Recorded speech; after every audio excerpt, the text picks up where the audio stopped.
بھی صحیح ہے، مطلب جیسے امام صاحبان، خطیب صاحبان، مؤذن صاحبان، ان کو بھی غالباً لوگ دیتے ہی ہوں گے عیدی، تو نہیں دیتے تھے تو دینا چاہیے. اپنی امام نمازیں پڑھاتے ہیں، اور مطلب یہ کہ جنازہ بھی انہوں نے ہی پڑھانا ہوتا ہے.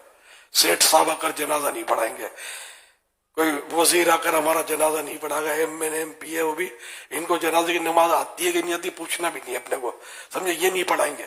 نماز امام صاحب پڑھائیں گے، خطیب صاحب پڑھائیں گے، امام صاحب نہیں، مؤذن صاحب جنازے کی نماز پڑھائیں گے. تو یہ ہمارے لیے اہم لوگ ہیں جو اللہ کی بارگاہ میں وسیلہ ہیں. تو ان کی خدمت عید کے بہانے کر دینی چاہیے.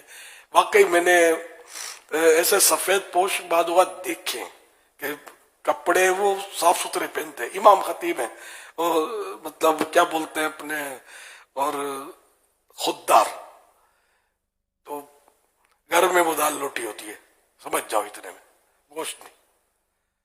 گوشت یار کوئی غریب آدمی تھوڑی کھا سکتا ہے، کتنا مہنگا ہو گیا گوشت. کسی نے وہ تو بہت پہلے مجھے بتایا تھا کہ ہمارے شہر میں کوئی اپنے عیسائی بھائی ہوں گے تو بولے وہ عید بقرعید کے دنوں میں گوشت کھاتے ہیں، باقی بیچاروں کی تنخواہ اتنی نہیں ہے، گوشت کہاں سے لائیں گے. ایک بار کسی کو میں نے مشورہ دیا کہ آپ پھل وغیرہ کھایا کریں، بولا میرے اتنے بچے میں پھل کیسے کھاؤں. نہیں کھا سکتے، جس جہاں ہیں وہاں بے شک ڈھیر لگا ہوا ہے تو ہم سمجھتے ہیں کہ اپنا پیٹ بھرا ہوا ہے تو سب کا پیٹ بھرا ہوا ہے، ایسا نہیں ہے. تو اس طرح امام یا خطیب یہ ہوتے ہیں، سفید پوش ہوتے ہیں، ان کی تنخواہیں اتنی نہیں ہوتی، لاکھوں روپے تنخواہیں نہیں ہوتی. بات مانے میری، یہ عام طور پہ یا تو غریب ہوتے ہیں یا متوسط ہوتے ہیں. ہاں کوئی مشہور ہو، کوئی بڑی مسجد ہو، مشہور علاقہ ہو، اور مطلب واز وغیرہ کرتے ہوں، مطلب ایسے پاورفل کتنے ہوتے ہیں، تھوڑے تھوڑے تو ہوتے. کالونیوں میں مسجد کے امام کی تنخواہ تو پوچھو آپ کو یار سردی لگے گی، کوئی 20,000 بولے گا، کوئی 15,000 بولے گا، اس میں کیا یار گزارا ہوگا، کیا کھائے گا بیچارہ. کل شہری فورم میں مفتی شفیق صاحب بتا رہے تھے کہ ہمارے پاس مسائل آتے ہیں، ایسے امام صاحب کے بھی مسائل آتے ہیں جو انٹیریئر میں گاؤں دیہاتوں میں ہوتے ہیں، ان کی تنخواہیں نہیں حضور، یا تو کوئی اشر کے کو 2 بورے پہنچا دیں گے، یا کبھی کوئی ایسی چیز ہوئی تو وہ پہنچا دیں گے، تو وہ بیٹھ کے صرف انتظار کرتے ہیں کہ ہمارے پاس کچھ ایسا آئے گا تو ہمارے گھر میں بنے گا، لیکن وہاں کے علاقے میں ان کو سیلری نہیں دی جاتی. ایسے علاقے بھی ہیں.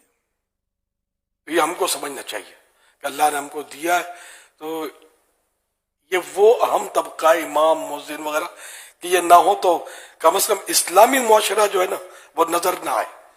اسلامی معاشرے کی جان ہے یہ لوگ. ہم عموماً بتاتے ہیں، میرے ناظرین بھی مدنی چینل کے اور حاضرین سب اس پر غور کریں، تقریباً دنیا میں تنخواہیں کم ہونے پر کوئی نہ کوئی ادارے کے لوگ آ کر احتجاج کرتے ہیں. آپ دیکھ لیں، نہ ڈاکٹر بچے، نہ وکیل بچے، نہ ٹیچر بچے، نہ استاد بچے، نہ کوئی نہیں سب آ جاتے سڑکوں کے اوپر، ہماری تنخواہ بڑا بنا کام ہے. ہاسپٹلوں پہ مریض بیچارے دم توڑ رہے ہوتے ہیں لیکن ان کا علاج کرانا کوئی نہیں ہوتا کہ ہماری تنخواہیں صحیح کرو، ہماری مرادیں صحیح کرو. اگر کوئی سڑک پر نہیں آیا نا تو یہ ہمارا امام عاشق رسول سڑک پر نہیں آتا کہ میری تنخواہ بڑا ہونا نماز نہیں پڑھاؤں گا. اتنے خوددار ہوتے ہیں، اتنے ماشاءاللہ. دیکھیں یہ مسجد نہیں چھوڑتے، یہ اپنی ذمہ داری نہیں چھوڑتے، اپنی نماز نہیں چھوڑتے کہ نہیں یار ہماری ذمہ داری مسلمانوں کو نماز پڑھانے کی ہے. تو ہمارا کام ہے کہ ایز اے سوسائٹی ہم ان کے لیے اچھا سوچیں اور عمدہ سوچیں. صلو علی الحبیب صلی اللہ علیہ محمد.